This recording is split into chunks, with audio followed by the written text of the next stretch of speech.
Serial झनक में अब बहुत बड़ा मोड़ आने वाला है, जहां झनक को कोर्ट ले जाया जाता है और वहां पर झनक बहुत ज्यादा दुखी और टूट चुकी होती है, क्योंकि वह जानती है कि वह बेगुनाह है, फिर भी उसे सजा हो सकती है। झनक समझ जाती है कि उसे बचाने वाला कोई नहीं है, क्योंकि किसी के पास कोई सबूत नहीं है, इसलिए वह बहुत ज्यादा परेशान हो जाती है। लेकिन वहीं दूसरी तरफ अनिरुद्ध झनक को बचाने के लिए हर संभव कोशिश कर रहा होता है और वह जानता है कि सिर्फ सीसीटीवी फुटेज ही झनक को बेगुनाह साबित कर सकती है। इसलिए अनिरुद्ध चुपचाप अस्पताल पहुंचता है और सीसीटीवी फुटेज देखने की कोशिश करता है। लेकिन दोनों नर्सें अनिरुद्ध को वहां देखकर समझ जाती हैं कि अगर उसने ये फुटेज देख ली तो उनका पूरा राज खुल जाएगा, इसलिए वे अनिरुद्ध को सीसीटीवी रूम में जाने नहीं देती। लेकिन अनिरुद्ध हार नहीं मानता और वह भेष बदलकर दोबारा अस्पताल पहुंचता है और इस बार वह अस्पताल की निगरानी से बचते हुए खुद ही जाकर सीसीटीवी फुटेज चेक करता है। और जब वह फुटेज देखता है तो उसमें एक बहुत बड़ा राज खुलता है। अनिरुद्ध देखता है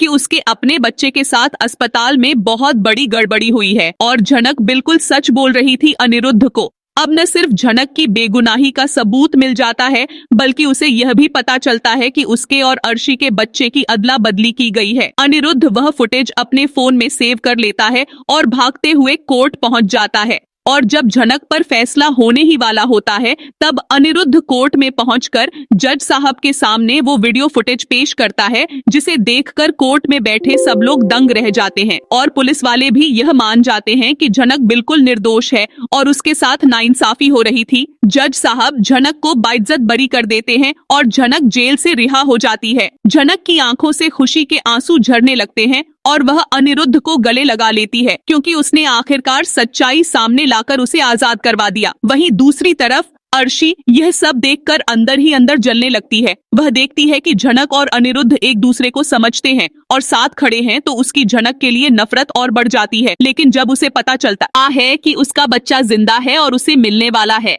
तब वह थोड़ी देर के लिए शांत हो जाती है और कहीं न कहीं उसे भी एहसास होने लगता है कि शायद उसने झनक के साथ बहुत गलत किया है, क्योंकि झनक ने ही उसके बच्चे को बचाने की हर कोशिश की थी। अब सवाल यह है कि क्या अर्शी को अपनी गलती का पूरी तरह से एहसास होगा और क्या वह झनक से माफी मांगेगी और क्या झनक अब अपनी जिंदगी की एक नई शुरुआत कर पाएगी या फिर कोई और साजिश उसके सामने आने वाली है। यह जानने के लिए हमारे साथ जुड़े रहिए और अगर आप झनक की हर अपडेट सबसे पहले पाना चाहते हैं तो हमारे चैनल को सब्सक्राइब करें और अपनी राय हमें कमेंट में जरूर बताएं।